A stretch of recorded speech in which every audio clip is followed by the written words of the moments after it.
Rumah memang seringkali menjadi tempat ternyaman untuk peristirahatan. Bahkan, tak jarang rumah biasanya juga dihuni oleh makhluk-makhluk tak kasat mata yang begitu menyeramkan. Di balik megahnya rumah Darmo ini, ternyata mengandung misteri yang sangat di luar nalar. Rumah Hantu Darmo di Jalan Puncak Permai, Surabaya telah lama dikenal sebagai salah satu tempat yang paling menyeramkan di kota ini.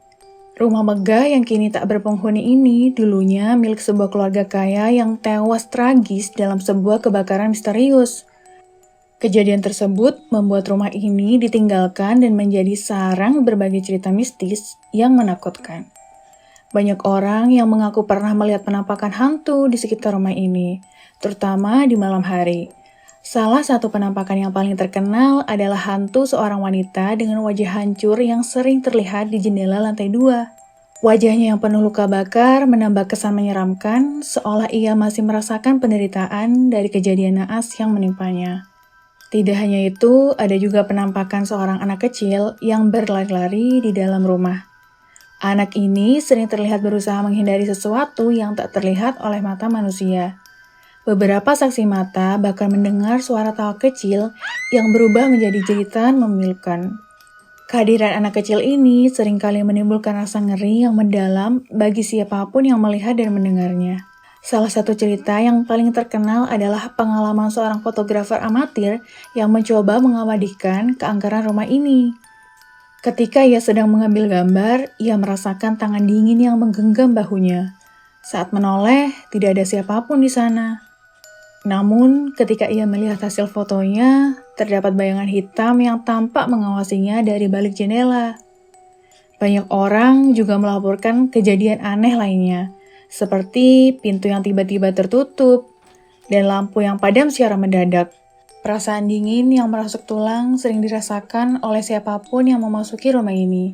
Bahkan, beberapa orang mengaku mendengar suara tangisan dan teriakan dari dalam rumah, membuat suasana semakin mencekam. Seorang penjaga malam yang pernah bekerja di dekat rumah tersebut menceritakan pengalaman mengerikannya. Ia sering melihat sosok bayangan hitam yang bergerak cepat di dalam rumah. Suatu malam, ia melihat bayangan itu keluar dari rumah dan bergerak menuju ke arahnya.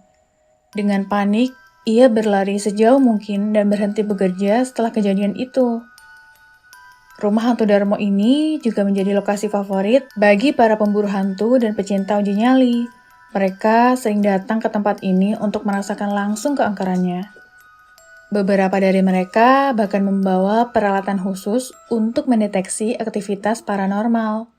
Tidak jarang, mereka berhasil merekam suara-suara aneh dan penampakan yang tidak bisa dijelaskan secara logis. Meskipun banyak yang takut untuk mendekati rumah ini, ada juga yang penasaran dan ingin membuktikan keberadaan hantu-hantu tersebut. Sayangnya, rasa penasaran ini seringkali berujung pada pengalaman yang tak terlupakan, baik dalam arti menakutkan maupun traumatis. Bahkan, ada yang harus menjalani proses penyembuhan yang panjang dengan bantuan paranormal. Pengalaman ini semakin memperkuat anggapan bahwa rumah tersebut benar-benar dihuni oleh makhluk halus. Rumah Darmo ini terus menjadi legenda urban yang menakutkan dan menarik perhatian banyak orang. Meskipun sudah lama tidak dihuni, rumah ini seakan-akan hidup dengan cerita mistis yang menghantuinya. Bagi sebagian orang, rumah ini adalah bukti nyata keberadaan dunia lain yang tak kasat mata namun sangat nyata dalam pengalaman mereka. Nah, itu cerita mengerikan dari Rumah Darmo. Kalau kamu sudah coba kesini belum? Jangan lupa share pengalaman kamu di kolom komentar ya. See you!